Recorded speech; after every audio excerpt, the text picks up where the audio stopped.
Salam jumpa pembelajar dimanapun Anda berada. Kali ini saya ingin menjelaskan mengenai identifikasi masalah, pembuatan outline dan sistematika penulisan ilmiah. Yang mana apa yang dimaksud dengan masalah? Masalah adalah situasi di mana terdapat celah antara keadaan aktual yang sebenarnya terjadi dengan kondisi atau keadaan yang ideal atau yang diharapkan. Menurut KBBI, masalah atau masalah atau permasalahan adalah sesuatu yang harus diselesaikan, dipecahkan berdasarkan soal persoalan. Ya, ini terkait dengan misalkan permasalahan keluarga, permasalahan di kantor ataupun yang lainnya. Menurut Fardiansyah, masalah didefinisikan sebagai suatu pernyataan tentang keadaan yang belum sesuai dengan yang diharapkan, bisa jadi yang digunakan untuk menggambarkan satu keadaan yang bersumber pada hubungan antara faktor yang atau lebih ya, antara dua faktor atau lebih yang menghasilkan situasi yang membingungkan sehingga terjadilah masalah. Dalam melakukan satu kajian ilmiah, tentunya permasalahan ini menjadi sangat fundamental sehingga kita dapat melakukan identifikasi masalah terlebih dahulu sebelum kita memasuki tahap selanjutnya, yaitu penggalian data dan juga melakukan hipotesis atau yang disebut sebagai dugaan-dugaan sementara. Melakukan identifikasi masalah, pertama, kita bisa melakukan yang namanya studi literatur. Studi literatur ini merupakan kajian yang biasa dilakukan oleh mahasiswa yang membuat skripsi. Biasanya ada di bab 2. Yang mana studi literatur ini bisa dicari berdasarkan hasil penelitian orang lain atau hasil-hasil penelitian yang sudah dipublikasikan di jurnal ilmiah. Lalu, kita juga bisa melakukan observasi, yang mana observasi ini terkait dengan penggalian data yang secara kasat mata kita bisa mengamati dengan melakukan pengamatan lingkungan misalkan, atau kita bisa membuat alat ukur terlebih dahulu sebelum melakukan observasi. Yang mana observasi ini dilakukan adalah untuk melihat atau menggali permasalahan-permasalahan yang ada di lapangan. Lalu dokumentasi, yang mana dokumentasi ini biasanya dilakukan untuk melengkapi data-data terkait dengan permasalahan. Dokumentasi bisa berupa video, foto, ataupun dokumen-dokumen yang terkait data di permasalahan. Yang mana dokumen ini bisa digali lebih jauh lagi untuk menggali permasalahan. Kita juga bisa mewawancara, melakukan tanya jawab terhadap narasumber yang akan kita teliti, ataupun yang terakhir kita bisa melakukan survei, atau yang mana survei ini dilakukan nanti menggunakan alat ukur tertentu. Lalu dari masalah-masalah ini ya biasanya permasalahan harus diidentifikasi karena memang banyak sekali masalah-masalah yang bisa kita gali dalam melakukan penulisan ilmiah. Langkah awal. Yang pertama adalah kita harus menemukan permasalahan terlebih dahulu. Setelah kita melakukan identifikasi, kita bisa melakukan atau menapis permasalahan tersebut sehingga masalah itu menjadi lebih mengkerucut. Selanjutnya, menemukan sumber masalah atau root cause, yang mana sumber masalah ini bisa kita akarkan. Lalu yang terakhir adalah mengkategorikan masalah, yang mana bisa disebut sebagai problem statement. Ini adalah setelah kita melakukan ini, nantinya akan ada identifikasi masalah sebagai bagian dari proses penelitian yang dapat dipahami sebagai upaya mendefinisikan problem dan membuat definisi tersebut dapat diukur atau measurable sebagai langkah awal penelitian. Contoh kasus yaitu misalkan persoalan masalah yang sebenarnya yaitu semangat dan motivasi karyawan yang rendah. Konsekuensi ini yaitu adanya pengaruh motivasi rendah dapat berwujud dapat dilihat berdasarkan presensi atau absensi, sabotase, atau pengaruh merugikan lainnya bagi perusahaan. Nah, ini bisa berpengaruh dengan semangat dan motivasi. Lalu karena itu, masalah yang sebenarnya perlu diselesaikan dalam kasus tersebut adalah bukan produktivitas, melainkan motivasi. Karena tadi kita lihat dari indikator-indikator yang ada, presensi, absensi, sabotase, pengaruh, dan merugikan lainnya. Lalu penyebab masalah, nah di sini kurangnya penghargaan atas kontribusi karyawan. Nah ini menjadi salah satu penyebab masalah. Tentunya kasus ini bisa kita terapkan di mana case produktivitas menjadi hal yang urgent terjadi biasanya di perusahaan-perusahaan. Lalu jenis permasalahan. Nah, dari sudut pandang metodologi, jenis permasalahan ini sebetulnya bisa dibagi menjadi 4. Yang pertama adalah permasalahan untuk mengetahui status dan mendeskripsikan fenomena. Yang mana fenomena-fenomena yang ada kita bisa lakukan asas jenis permasalahan berdasarkan deskriptif. Nanti kita pecahkan permasalahan tersebut berdasarkan deskriptif. Kita gambarkan. Nanti ada satu rumusan permasalahannya menanyakan bagaimana kondisi suatu amatan, objek amatan. Nah, ini disebut sebagai permasalahan mengetahui status mendeskripsikan fenomena. Lalu selanjutnya permasalahan untuk membandingkan dua fenomena atau lebih. Nah, ini biasanya kita melihat atau membandingkan dua fenomena ini untuk mengukur kinerja atau produktivitas, ataupun kita mengukur satu treatment tertentu, yang mana treatment ini bisa digunakan oleh perusahaan untuk meningkatkan produktivitas misalkan. Nah, dari situ permasalahan atau membandingkan masalah ini bisa dikaitkan. Misalkan saya kasih contoh ya. Ada dua perusahaan atau dua lembaga ya. Yang satu lembaga ini memiliki karyawan yang malas dan yang satunya lagi rajin. Nah, ini kita bisa bandingkan kenapa perusahaan yang satunya bisa rajin. Apakah ada treatment-treatment khusus ataukah memang penerapan atau apa gitu ya. Nanti setelah digali mungkin akan ada timbul satu yang membedakan. Misalkan yang satu mendapatkan honor atau apresiasi dari perusahaan yang lebih. Nah, ini bisa kita masukkan atau permasalahan kita bandingkan. Nah, ini nantinya tentunya yang disebut sebagai expose facto, yang mana permasalahan akan digali berdasarkan dua fenomena yang akan dibandingkan. Selanjutnya permasalahan untuk mencari hubungan antara dua fenomena atau lebih, yang biasa disebut sebagai studi korelasi, karena untuk melihat banyaknya variabel di situ. Biasanya dua variabel yang disebut korelasi. Misalkan penelitian atau penulisan ingin menggali bagaimana hubungan antara motivasi dan kinerja karyawan di perusahaan X.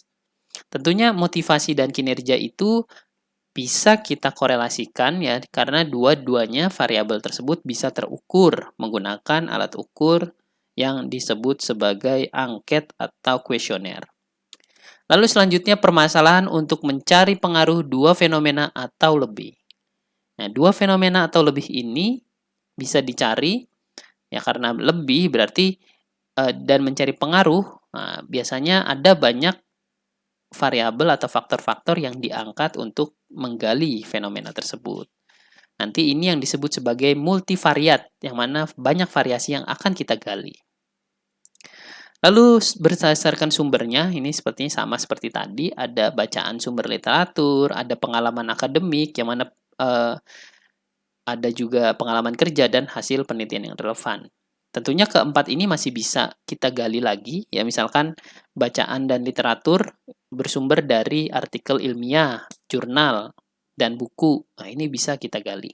Pengalaman akademik tentunya bisa berdasarkan di kelas, kegiatan-kegiatan di kelas. Ya, berdasarkan pengalaman-pengalaman dosen atau pengalaman-pengalaman saat mengikuti KKN PPL di lapangan. Selanjutnya pengalaman kerja, biasanya pengalaman kerja ini ada di mahasiswa ataupun dunia akademisi ada yang namanya kerja kuliah nyata misalkan. Nah, itu mungkin bisa dijadikan patokan pengalaman kerja bagi teman-teman yang belum punya pengalaman kerja sama sekali. Bisa juga memang yang sudah sambil bekerja dan kuliah, nah ini permasalahan bisa diangkat berdasarkan pengalaman yang ada di kantor. Lalu yang terakhir adalah hasil penelitian yang relevan, tentunya ini terkait dengan kajian-kajian penelitian yang sudah ada, yang sudah pernah diteliti, sehingga kita bisa paham betul, bisa mengetahui bagaimana satu kajian atau kerangka pemikiran yang sudah diterapkan itu bisa kita adopsi sebagai penelitian atau hal-hal yang bisa kita angkat kembali. Lalu selanjutnya, hal yang perlu dipertimbangkan dalam menentukan permasalahan yang pertama, kegunaan penelitian. Nah, apakah kegunaan dari masalah atau karya tulis yang akan kita buat tersebut sudah sesuai dengan keilmuan kita, bidang keilmuan kita? Misalkan saudara adalah mahasiswa di program studi manajemen. Tentunya kegunaan penelitian ini harus bisa memecahkan permasalahan-permasalahan yang ada di keilmuan manajemen atau pendidikan. Nah, berarti berguna untuk pendidikan. Atau administrasi, bisnis, dan lainnya. Ini kegunaannya harus sesuai dengan kajian ilmu. Lalu yang kedua, ini masih pengertiannya ya. Yang kedua adalah prioritas. Yang mana prioritas ini terkait dengan masalah apa yang kita angkat atau yang sangat penting untuk dipecahkan. Jika tidak penting, maka tidak prioritas gitu. Jadi ada permasalahan-permasalahan yang penting yang bisa dikaji, bisa diangkat. Nah, ini menjadi prioritas utama dalam menentukan penelitian atau membuat karya tulis ilmiah. Lalu kendala. Nah, kendala ini terkait dengan waktu, terkait dengan dana, maka seseorang atau peneliti atau penulis harus mengidentifikasi dirinya terkait dengan misalkan kelemahannya dia apa, terus dia memiliki kemampuan dan kekuatan apa yang bisa dimanfaatkan untuk kelancaran penulisan ilmiah ini. Lalu selanjutnya hal-hal yang perlu dipertimbangkan dalam menentukan permasalahan. Yang pertama dapat diselidiki, artinya satu permasalahan dapat atau tidaknya diselidiki bila masalah tersebut secara teoritis tidak dapat diselidiki atau belum terdapat teori dasar, artinya masih baru. Nah, ini harus berhati-hati gitu karena kalau teorinya masih baru, tentunya tidak ada rujukan. Nah, nanti penelitian atau karya tulis yang akan dibuat teman-teman akan menjadi lama. Nah, ini biasanya masuk ke dalam penelitian grounded theory atau membangun teori. Lalu kemampuan peneliti terkait dengan kendala-kendala waktu, dana, keahlian. Nah, ini bisa dikaitkan dengan bagaimana seorang peneliti itu mengetahui jati dirinya sehingga dia bisa melakukan penulisan. Lalu untuk menentukan variabel penelitian, nah, apa itu sebetulnya variabel? Nah, bagaimana kita menentukan variabel? Tentunya sebagai seorang penulis, sebagai seorang yang ingin melakukan penulisan ilmiah, harus mengetahui apa sih sebetulnya variabel itu. Gitu. Kalau di sini dijelaskan bahwa a variable is a characteristic of a unit being observed that may assume more than one of a set of values to which a numerical measure or category from a classification can be assigned. Jadi variabel itu sebetulnya karakter atau amatan ya, amatan yang bisa kita ukur. Nah, amatan-amatan ini terkait dengan misalkan income, pendapatan ya. umur, berat, occupation, industri, ya. Itu bisa terukur, yang mana dari variabel itu bisa dijadikan sebagai amatan yang terukur sehingga penelitian itu memiliki kesimpulan dan implikasi untuk kajian keilmuan.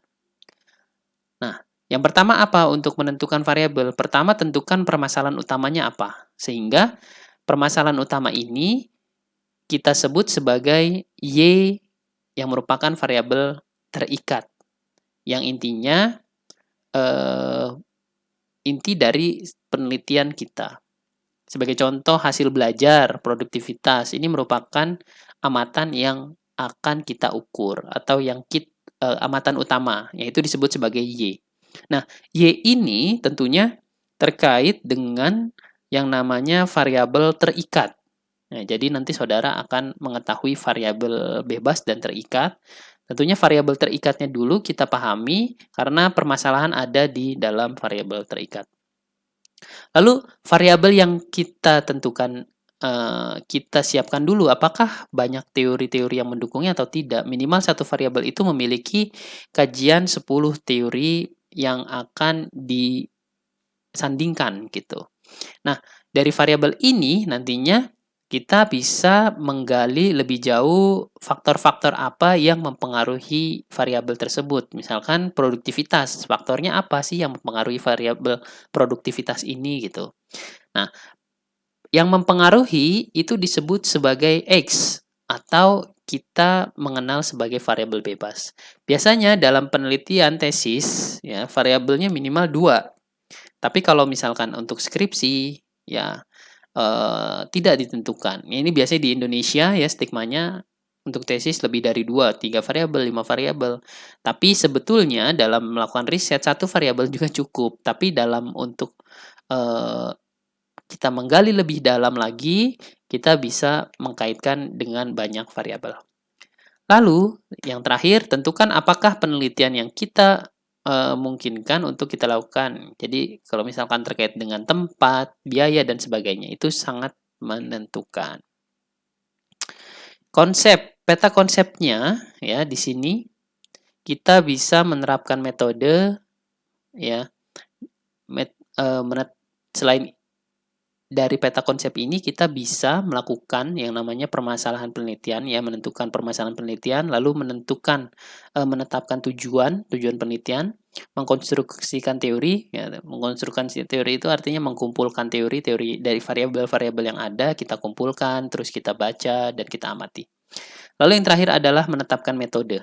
Yang mana menetapkan metode ini harus kita pahami metode apa yang lebih dekat misalkan pendekatannya kuantitatif. Metodenya kita bisa menggunakan penelitian ex post facto, lalu analisis datanya menggunakan statistik, inferensial, dan lain-lain. Nah, peta konsep ini harus kita bangun dari awal sebelum kita melakukan penelitian. Masalah yang harus dirumuskan dalam bentuk pertanyaan. Ya, jadi permasalahan itu setelah kita menemukan atau mengkonstruksikan suatu masalah harus dalam bentuk pertanyaan. Misalkan pertanyaannya peranan iklan dalam mengaitkan pemasaran produk di perusahaan A. Maka pertanyaannya adalah apakah ada perbedaan besar pemasaran produk sebelum ada iklan dan setelah ada iklan? Nah, ini menjadi satu pertanyaan. Jenis iklan mana yang banyak menarik pelanggan untuk memilih produk di perusahaan A? Nah, ada 2 pertanyaan. Ini disebut sebagai rumusan masalah. Lalu untuk mengkonstruksi masalah penelitian, yang mana mengkonstruksi permasalahan penelitian ini terkait dengan melakukan identifikasi masalah, membuat peta konsep permasalahan, membuat rumusan masalah, dan menentukan variabel penelitian. Lalu, dalam melakukan penelitian atau kajian ilmiah atau penulisan ilmiah, rumusan masalah ini memiliki bentuk-bentuk rumusan masalah penelitian. Yang pertama ada deskriptif, yang mana deskriptif ini terkait dengan pertanyaan penelitian yang akan menggali satu permasalahan berdasarkan berdasarkan data-data deskriptif. Bisa berupa tabel, bisa berupa diagram, dan lain-lain. Lalu, selanjutnya ada bentuk rumusan komparatif. Ya, rumusan masalah komparatif ini membandingkan keadaan satu variabel atau lebih pada dua atau lebih sampel. Nah, komparatif ini contohnya, apakah perbedaan produktivitas kerja antar pegawai negeri, BUMN, dan swasta ini mencari perbedaan. Yang tadi saya sudah jelaskan di awal, ada penelitian dengan komparatif, deskriptif, dan asosiatif. Lalu kalau asosiatif ingin menanyakan hubungan antar dua variabel atau lebih, ya, biasanya asosiatif ini terkait dengan penelitian-penelitian yang berhubungan, ya. Nanti ada regresi dan lain-lain. Lalu ada kausal komparatif, ya, kausal yaitu hubungan sebab akibat, ya, dua variabel. Misalkan di sini apakah pengaruh sistem penggajian terhadap prestasi kerja, ya, dari sistem penggajian terhadap prestasi kerja ini ada nggak pengaruhnya gitu. Lalu bentuk-bentuk rumusan masalah. Yang terakhir adalah interaktif atau timbal balik. Yang mana timbal balik ini saling mempengaruhi. Misalkan motivasi mempengaruhi prestasi atau prestasi yang mempengaruhi motivasi. Nah, macam-macam karya ilmiah, ada skripsi, tesis, artikel, laporan, dan lain-lain. Untuk saat ini yang lebih populer sebetulnya adalah artikel ilmiah, yang mana artikel ilmiah ini lebih ringkas, ya, untuk dipublikasikan. Kalau skripsi biasanya ada sebagai syarat kelulusan untuk sarjana, tesis untuk S2, dan disertasi untuk S3. Serta biasanya di proyek-proyek, ya, di kantor perusahaan-perusahaan menggunakan report atau laporan. Semuanya sama menggunakan dengan pendekatan ilmiah. Tahapan dari PBL, ya, misalkan ini contoh adalah PBL. Yang pertama kita mengidentifikasi masalah, lalu memprioritaskan masalah, menganalisis prioritas masalah, menentukan alternatif, dan menganalisis. Ini tahap untuk melakukan penulisan ilmiah dengan problem based learning 1, ini contohnya. Lalu kita bisa menggali satu permasalahan itu dengan 5W1H. Misalkan kenapa masalah itu ada, di mana, kapan, siapa, apa, dan bagaimana. Lalu ada analisis pohon permasalahan, yang mana pohon permasalahan ini ingin menggali satu permasalahan. Contoh dari pohon permasalahan, ya, adanya efek dari suatu masalah utama, ini masalah utama dan penyebab masalah utama. Misalkan masalah utamanya adalah produktivitas, maka efek masalah utama dari produktivitas itu apa? Misalkan karyawan malas, terus pendapatan perusahaan menurun, dan lain-lain. Lalu penyebab utamanya, misalkan gaji rendah, terus sistem rekrutmen kurang baik. Nah, ini bisa menjadi penyebab utama. Ini contohnya, ya. Contoh dari pohon permasalahan, yang mana pohon permasalahan ini terkait dengan kecelakaan bis. Misalkan di sini sering kejadian kecelakaan bis sebagai masalah utama. Akibatnya kerugian ekonomi pada penumpang, lalu penumpang jadi terhambat, naik harga pada layanan kesehatan, penumpang meninggal atau terluka. Dan sebabnya bisa menjadi cara mengemudi supir yang berbahaya, atau SIM-nya juga kurang diupdate, kurangnya pelatihan, kurangnya rekrutmen, kondisi bis yang kurang memprihatinkan, dan kondisinya jelek. Ini sebagai contoh.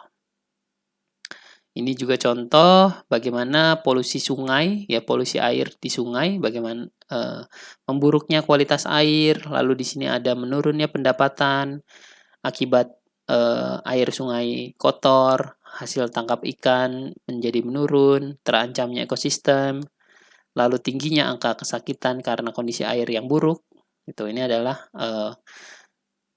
akibatnya. Lalu sebabnya apa? Banyaknya sampah, ya. Lalu di sini juga banyak rumah atau pabrik yang dibangun di pinggir sungai atau membuang sampah dan lain-lain.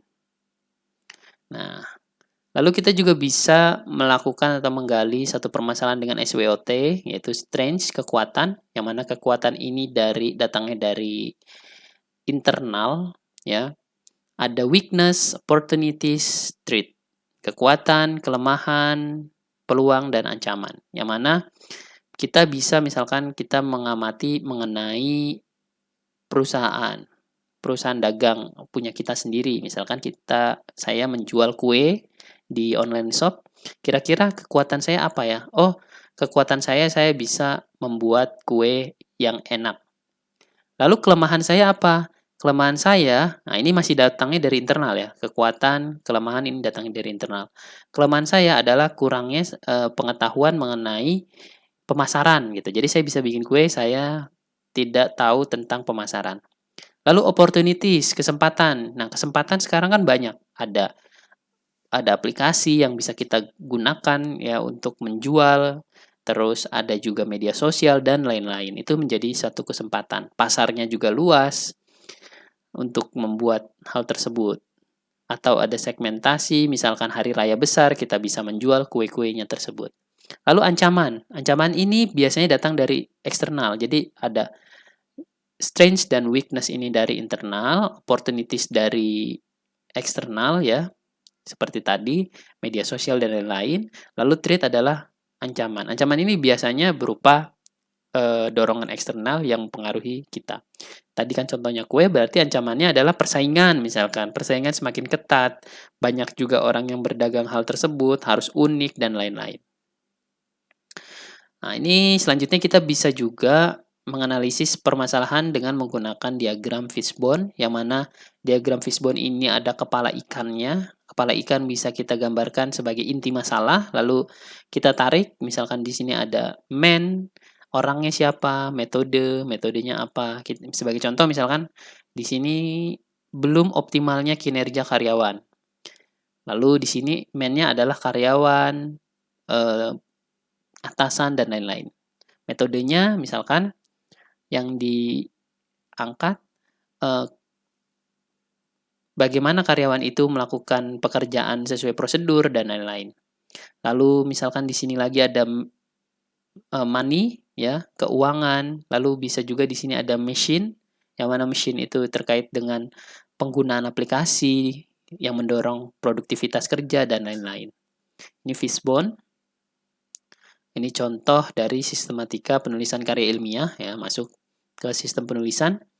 Nanti kalau misalkan kita melakukan penulisan skripsi ataupun penulisan makalah, nah ini ada bagian-bagiannya. Bagian awal adalah halaman judul. Lalu ada kata pengantar, ada daftar isi dan daftar gambar tabel. Lalu bagian isi, pendahuluan. Pendahuluan ini isinya latar belakang. Latar belakang nanti menjelaskan permasalahan ya, dari kondisi idealnya seperti apa, lalu kondisi di lapangan seperti apa, ada gap di sana antara kondisi ideal dan kondisi lapangan. Lalu kita batasi masalah tersebut ya, misalkan diambil satu permasalahan saja, lalu buatlah rumusan masalah terkait dengan permasalahan itu berdasarkan nanti pertanyaan-pertanyaan yang terkait dengan hipotesis penelitian.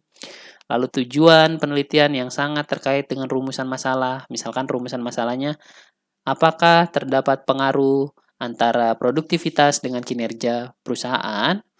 Maka di sini tujuannya ingin mengetahui bagaimana produktivitas yang berpengaruh terhadap kinerja. Lalu kegunaan dan manfaat. Kegunaan dan manfaat ini nanti terkait dengan misalkan penelitian ini sangat berkaitan dengan bidang keilmuan kita. Selanjutnya di bab pembahasan ada kajian teoritis ya, diangkat dari teori-teori mengenai variabel yang sangat terkait dengan penelitian kita. Lalu ada pembahasan, lalu ada simpulan dan saran. Nah, di bagian penutup ada daftar pustaka, yang mana daftar pustaka ini terkait dengan bagaimana kita mengambil kutipan dari orang lain atau teori-teori yang sudah ada. Dan terakhir adalah lampiran. Ini format artikel ilmiah, kalau tadi format skripsi. Nah, kalau format artikel ilmiah lebih ringkas dan padat. Yang pertama ada judul dan abstrak, yang mana judul ini terkait dengan judul penelitian atau kajian ya. Lalu ada abstraksi. Ya, abstraksi itu terkait dengan ringkasan seluruh isi dari penelitian. Nah, di sini ada biasanya nanti ditandai dengan tujuan penelitian, terus metode, terus ada teori, ada yang terakhir itu biasanya analisis datanya seperti apa. Lalu ada di abstrak juga ada hasil penelitian dan kesimpulan. Lalu kata kuncinya, ya kata kunci ini terkait biasanya dengan variabel yang akan diangkat, bisa juga kata kunci ini juga biasa yang kata yang kira-kira banyak ditemukan di artikel itu. Nah, biasanya misalkan mengangkat mengenai produktivitas, kinerja. Nah, itu menjadi kata kunci. Kata kunci ini biasanya sangat terkait dengan variabel. Lalu selanjutnya pendahuluan atau introduction. Nah, ini sama seperti latar belakang masalah di format artikel ilmiah, lebih ringkas. Kalau latar belakang masalah tadi banyak sekali yang bisa digali ya di latar belakang masalah, ada tujuan, ada rumusan masalah. Nah, kalau ini semua digabung jadi satu kalimat menjadi pendahuluan atau introduction. Selanjutnya metode atau methods.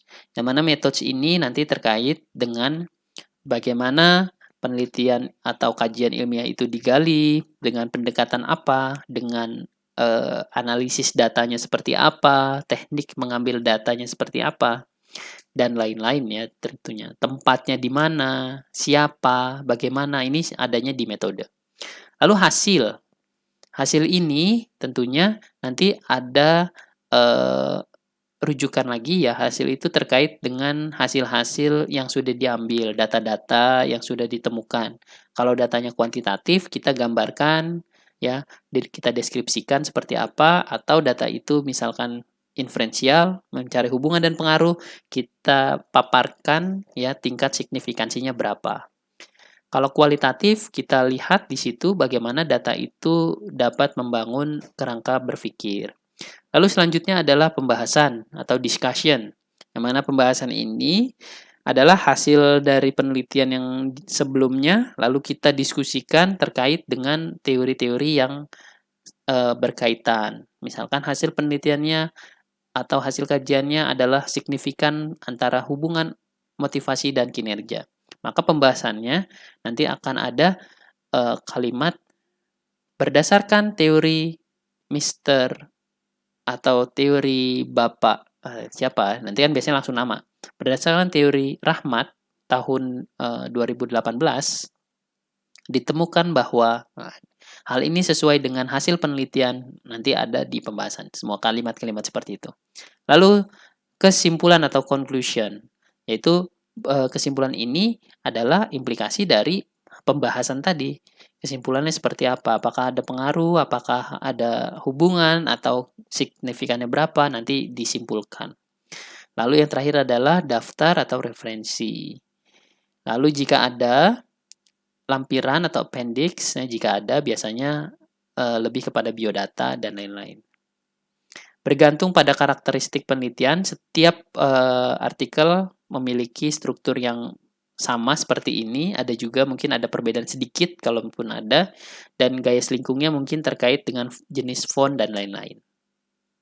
Terima kasih atas perhatiannya, kurang lebihnya mohon maaf. Sampai jumpa.